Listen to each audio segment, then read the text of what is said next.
Happy Friday, sports fans. And not only is it a happy Friday, but happy Labor Day weekend. I'm sure all of us look forward to having that 3-day weekend, that Monday off, and that extra time with friends and family. And regardless of COVID, I hope everybody has something to celebrate this weekend. Of course, we dive right into NFL because it's just always the top news that most people have in common to chat about, banter over, and just be excited about, right? So as for the NFL, we know that as of Thursday, we were exactly 1 week away from the 2020 NFL season. This is super exciting because ask anybody 60, 90 days ago, we didn't even know if there was going to be an NFL season. We didn't know how training camps were going to go and continue to move forward through the COVID-19 pandemic and chaos. And here we are, less than 1 week out from game one, week one of the NFL season. So let's dive right in. You guys know, per usual, we like to see what's going down with the Tampa Bay Buccaneers and what Coach Arians has to say collectively over the week with training camp as it progresses, what practices broke down like, and, a scrimmage or two here or there. Was there going to be a scrimmage too? Well, we go at it. So Coach Arians said that he wasn't sure 100% if he wanted to have a second scrimmage or if it was even worthwhile. We know a lot of the coaches in the league are trying to find the best way to kind of make up for the fact that there was zero preseason. And the importance of that preseason, as we all know, is to give those young guys an opportunity, those underdogs a fighting chance, and those rookies a moment to really see what that NFL pace feels like.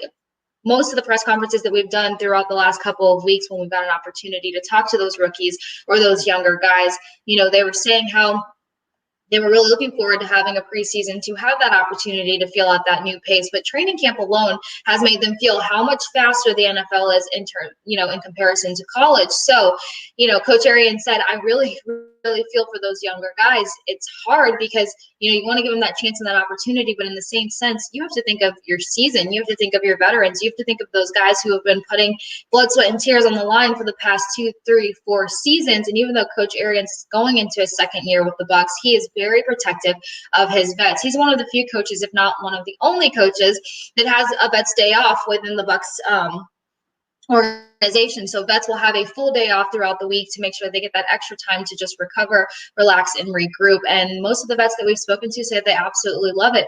LeSean McCoy is one of the guys that we got a chance to catch up with, and he said, I've never been a part of a system where we've done that, but I really appreciate it, and I can feel why or how it's going to make a difference. He's like, I feel that much more relaxed, that much more recovered, and now I'm ready to take on practice and hopefully bump into another step when I hit that field again tomorrow. Now, we all know that there was so much hype and excitement, and the chatter has continued to go on and on because Tom Brady is the Tampa Bay Bucs quarterback. Rob Gronkowski decided to come join his BFF down in Tampa, and if there was any more room to light this roster up that much more, it would be the signing of former Jaguars running back Leonard Fournette, who spent 3 seasons with the Jaguars, and he put up some pretty big numbers. We know that he is a massive rusher. We know that he has the ability to go into that slot to catch the ball. We know that he has that lower body mass to just push and fight for those extra yards that you really need. And, we know Rojo's their guy. We know that we just added LeSean McCoy to the roster, and now the Tampa Bay Bucs decided to sign Leonard Fournette and add him to the team. So what does this mean for the rest of the running backs on the roster and that running back depth? Well, Coach Arians said on Fournette, that is one position I don't think you can have enough good guys.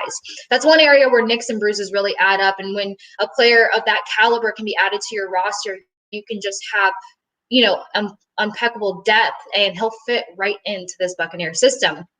He said, as for Rojo, he's our guy, and Shady, being LeSean McCoy, is ready for his role as well. So it's just going to be everybody building on their roles and just seeing what personnel is being called, what is needed in that moment, and just going by the perfect play that can progress the team along in that moment. He said, overall, though, Fournette is a very skilled player. He's very well-rounded, and he is a 3-down player, which is something that Coach Arians is a big fan of.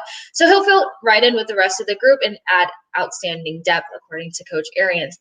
Now, there's other guys on the team that are familiar with Leonard Fournette because defensive-wise, he's probably one of the guys that they've cued in on. We know that our defense sparked a lot of controversy last year because they fought hard, and they were one of the top defenses out there. The hard part is that they were overworked and they played way too much because our offense couldn't really get it together. Well, what did our defense have to say about adding Leonard Fournette to the team? Well, they said that they know him by seeing him on film. They know that they've had to cue in on him a lot, and they've always worked on how to stop the run game, and they did pretty well with it last year. So now going up against him in practice, they know what he's going to bring to that offense, and they're excited to be able to root him on for the Bucs rather than cueing on him on film and going against him. So they said he's a very dominant back. They know that he's going to make a difference and an impact on this offense. And as for Devin White, he actually has some extra familiarity with Fournette. He said he's always been a big brother to me. I actually got recruited by a lot of colleges as a running back and a linebacker. I was able to play either. So when I used to go on my visits to LSU, they used to pair me up with Leonard Fournette. So that is something that he is excited about, kind of rekindling and having somebody who's always been like a big bro to him now officially on his team rather going against him. Now, for further Bucs news, we know that the competition is out there for every position, every player, and all the guys have mentioned the fact that the competitive atmosphere has been knocked up so much this training camp, but nobody's intimidated by it. No one's thrown by it. All the guys are actually really excited. They said it's kind of brought us all together a bit closer because we're all just hungry to make sure that this team fires off on all cylinders. The potential is there for this team to, we don't have to say go all the way, but at least go to playoffs. They've always been so close and worked against themselves. So now they really want to be able to put it all on the line and execute this season. Well, one of those positions that were highly competitive, with all due respect, was the kicking position. We know that the Bucs have struggled when it comes to finding a reliable kicker or finding that consistency, as Coach Arians put it, and it's crucial. You realize how much you need those 3 points or that 1 point in those games where you lose by those 3 points or that 1 point. And even though Matt Gay has been, a contributor to the Bucs, he's also been an inconsistent contributor. So they brought in Ryan Suckup, I hope I said his name correctly, for competition, and it looks like Ryan from Tennessee Titans actually ended up winning that competition because the Bucs waived Matt Gay earlier today. So we'll hopefully see some more consistency out of Ryan and get those 3 points that we need. There was a lot of games last year that was just a really crucial miss. Now, this isn't really breaking news, but the Patriots named Cam Newton their starting QB, and I mean, it would have shocked all of us if he wasn't. We know Brian Hoyer is there, but he's kind of got that veteran backup presence, somebody that you can bounce ideas off of. But Cam Newton is one of those guys that's always going to fight for a QB1 position. And initially, while he was trying to find his next team after being released by the Panthers, there was talks of him kind of having to come to terms with being a QB2, but it looks like he showed up to training camp and put on a show for Belichick and earned that QB1 slot. And the Cowboys released free agent Clinton Dix. Now, people were expecting him to actually not only stay in Dallas, but make a larger impact this coming season. So where would you like to see him end up? What secondary do you think he'll make the biggest impact against or on? And then as for Washington, they cut running back Adrian Peterson after 2 seasons. This one did kind of blow my mind a little bit. AP can't catch a break ever since he had all of his breakouts with the Minnesota Vikings. And we know that he was an amazing running back with the Minnesota Vikings. He prevailed through some major injuries. He bounced back faster and stronger than most people even thought that he would have a chance to do. So why the struggle, and why is he moving on to another team? Is it time for him to hang up the cleats, or where would you like to see AP next? Let us know your thoughts on that one. Stick with us, guys, as we go to a quick commercial break, and when we get back, we break down some NBA playoffs and NHL playoffs. At Duke Energy, we deliver electricity and so much more, like free home energy assessments, rebates for energy-saving improvements, payment options to help you better manage your budget, and even bill credits for helping the community use less energy. So no matter what you're doing, we can help you make better energy choices every day. It's just another way we bring power to your life. How much can you save? All right, guys, welcome back. So as we know, things are heating up in the NBA bubble in Orlando, Florida. But before we jump to the bubble, there's been a lot of controversy but excitement surrounding the fact that the Brooklyn Nets got a new head coach on a 4-year contract. Hall of Famer Steve Nash will now be stepping into that head coach role over in Brooklyn. And you know what? He's got the full support of a lot of the top players on that team, including KD. He's one of the guys that voted him in and said that he really has that connection with the players. He can be that player's coach, and I feel like he can help us move to that next chapter that this organization is looking to move to.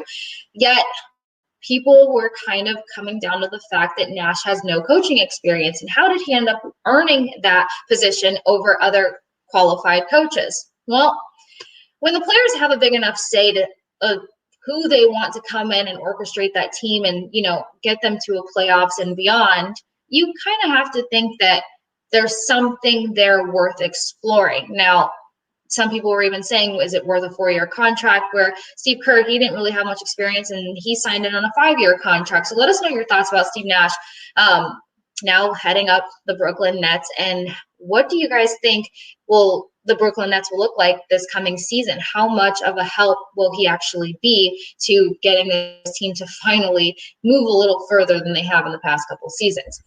Now, as for playoffs, Bucks versus Heat game began at 6:30 p.m. today. Miami leads the series 2-0, so will they make it 3-0? It was halftime last time I checked. And Rockets v. Raptors game 1 is tonight at 9 p.m. As for the NHL playoffs, we have 3 Game 7s going on, but one Game 7 actually came to a close and moved on to the Western Conference Finals. Congratulations to the Dallas Stars as they win in 5-4 in overtime. Excuse me. That was one of those games that was honestly anyone's games. Dallas came out strong in the beginning of this series. They led the series 2-0, and before you know it, Colorado just made a huge comeback. But between Nathan McKinnon and Mikko Rantanen, that line is just a force to be reckoned with. Those guys, their vision on the ice, their hockey IQ is insane. So it's really them that helped bring Colorado all the way to this Game 7.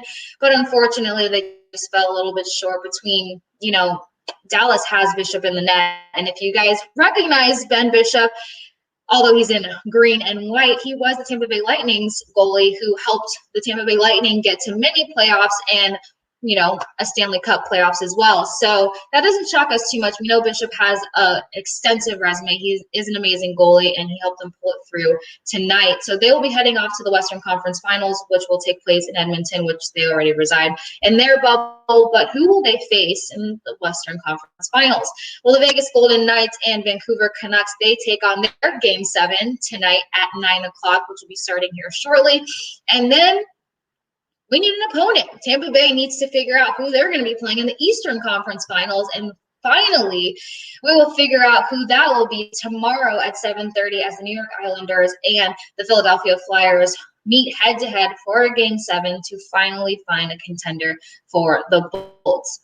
As for other news running around through the NHL, in the midst of all these teams battling it out to head to the ECF and the WCF, last night was still a major night, a moving night, an inspiring night as the Flyers hit the ice because Oscar Lindblom hit the ice for the first time since his cancer diagnosis December 7th. And he actually played and contributed to the Flyers pulling through and winning last night's game and forcing that Game 7. If you guys don't know his story, look into it. If you need that extra motivation, inspiration, or just a why to wake up every day and fight for it, Oscar Lindblom is definitely somebody you want to look into, because to get diagnosed with that, it's a very rare bone disease cancer, to not really know what that outcome is going to be, to not have skated, practiced, or been able to do a lot of things for months on end while everyone's running around worrying about COVID and other things. This guy's overcoming cancer, getting back into hockey shape, and hitting the ice with his team in playoffs of all things. We know that pace kicks up a notch when it comes to the NHL playoffs. So that was an amazing sight to see. He had not only the backing and the support and the love from every guy on his team, everybody in Philadelphia, but just everyone throughout the NHL, the league, and anyone who knows his story. So huge congratulations to him. After the game, he said, I tried to think positive during the whole chemo. I knew I was going to play one day, but I just didn't know when. Today was the day, and I was lucky to be out there with these guys. Lindblom, played 17 minutes and 30 seconds and helped carry the team to a 5-4 victory in double overtime. Now, after the Bolts put away the Bruins in the Stanley Cup and completely diminished their hopes of moving forward to the ECF, there was a lot of questions raising, and commentators were kind of saying, is this the last time we're going to see Chara, which is the Bruins captain? Well, he's played for 15 seasons. He's the big guy, like you guys have heard me say before, he's 6'9", probably 7-something on skates. He's a big presence out there on the ice aside from his height and size, but he's a huge leader with the Bruins community and organization in the NHL organization. So it was kind of heart swelling to think, was this the last we're going to see of Chara and the way that the guys went out? Well, Chara took to social media to not only thank the Boston fans for their support, but to also mention that he hopes to see them next season. So the good news is that he wants to play. And he even went back to social media to say, look, I want to stay in Boston. So I can't imagine Boston getting rid of their captain, especially because he's still so effective out there on the ice. So all hopes are up that we will see Chara next year in a Bruins uniform. And in other major news, Nhl Arena announced earlier today that they will be opening their venue so that they can contribute to early voting for this year's election. So if you guys need a voting location and you're in the Tampa Bay area, be sure to look up Nhl Arena, the hours of operation in which you can come in and get that early voter sticker. Stick with us as we go to another quick commercial break, and then we break down some MLB and some soccer.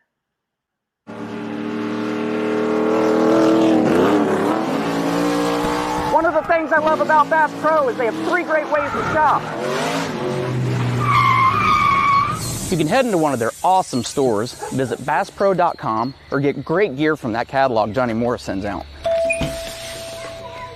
Hi, here's your package. Bass Pro Shops, where commitment, passion, and the great outdoors all come together. Why would you shop anywhere else? All right, guys, so must be a holiday weekend full of good news and celebrations, because I think this is going to be the first MLB update that I have for y'all that doesn't have to do anything with COVID, coronavirus outbreak, games being postponed or canceled. So diving into these updates, Twins put outfielder Kepler on IL with an adductor strain. That word is always such a challenge for me. Abductor, adductor. Anyhow, legs. He strained it. LA Dodgers Clay Kershaw records his 2500th career strikeout, placing Kershaw 38th on baseball's career list. Major congratulations to him and that huge accomplishment. We all know that Kershaw's a freak. So congratulations to the Dodgers for continuing to have him, support him, and him contributing to the record-breaking nonsense on their team. And Phillies retired Dick Allen's number 15 in a moving ceremony yesterday. One of the franchise's greatest players who fought against racism during a tumultuous period with the team in the 1960s. We can only imagine what it was like back in the 1960s to try to make a presence, to try to speak aloud, to try to say what's right is right and what's wrong is wrong. So for anyone who chose to speak up in that time, you have to commend them for their effort, their bravery, and their courage. Allen, 78, thanked the Phillies management and partner Jonathan Middleton, broke from the team's longstanding unwritten policy of retiring only the number of players who are in the Hall of Fame. So even though he hasn't made his Hall of Fame presence yet, they made it a rule for him so that he can be honored the way that he deserved to be. And he took to the podium yesterday to thank the city of Philadelphia. Even though it was rough, I've made some friends along the way, and he is very happy with the relationships that still stand with him today. And as for the soccer world, we went ahead and lumped this up because sometimes there's more MLS, sometimes we got to jump across the pond, and now we have a healthy combination of both as seasons continue to move forward into their next chapters. Now, for the New York Red Bulls, they fire head coach Armas, and they're not pretty sure who's going to step into that role just yet, but they're going to have some voting go on amongst their top players of who they think can qualify the best so that they can have a better upcoming season. And then tomorrow, Orlando City will host Atlanta United at 8 p.m. at home. Good luck, Orlando City. And after all the drama between Messi, Barcelona, Messi leaving, Barcelona restricting him from leaving, him being forced out to sit a whole season, seems like they've come to terms with the fact that Messi is actually just going to stay and play in Barcelona. And he just barely released a minor statement to say, I'm going to make it work. Barcelona's been my home, and I'm here to make an impact and continue to be supported by Barcelona fans. So if anything, we could probably go with the fact that negotiations didn't go too well. We also mentioned that Messi's father was coming in to help out, and he turned down certain money deals that would have possibly gotten Messi out of that contract. But all in all, it seems like he's going to stay put for the next season, and next transfer market, he will try to maybe leave then, or who knows, maybe Barcelona and him will find, better common ground so that he is a happier player there. When it comes to other unhappy players across the pond, Sanchez wanted to rip up his Manchester United contract after his first training session. He said that he felt weird before he even got there to do his training. And then once he got there and got through training session number 1, he still just felt like this isn't right. This isn't a right fit. He even went home to his family and said, look, can I rip up this contract and just go back to Arsenal? And they kind of laughed at him, and he was wondering, can somebody actually figure this out for me?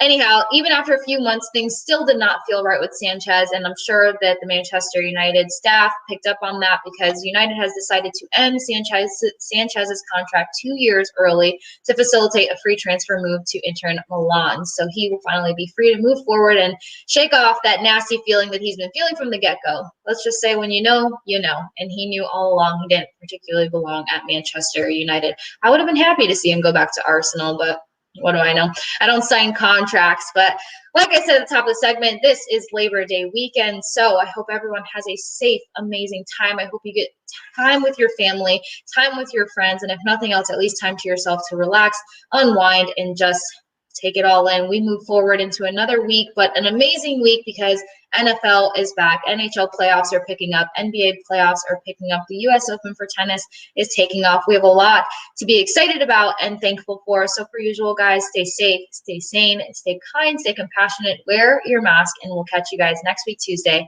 at 8 p.m.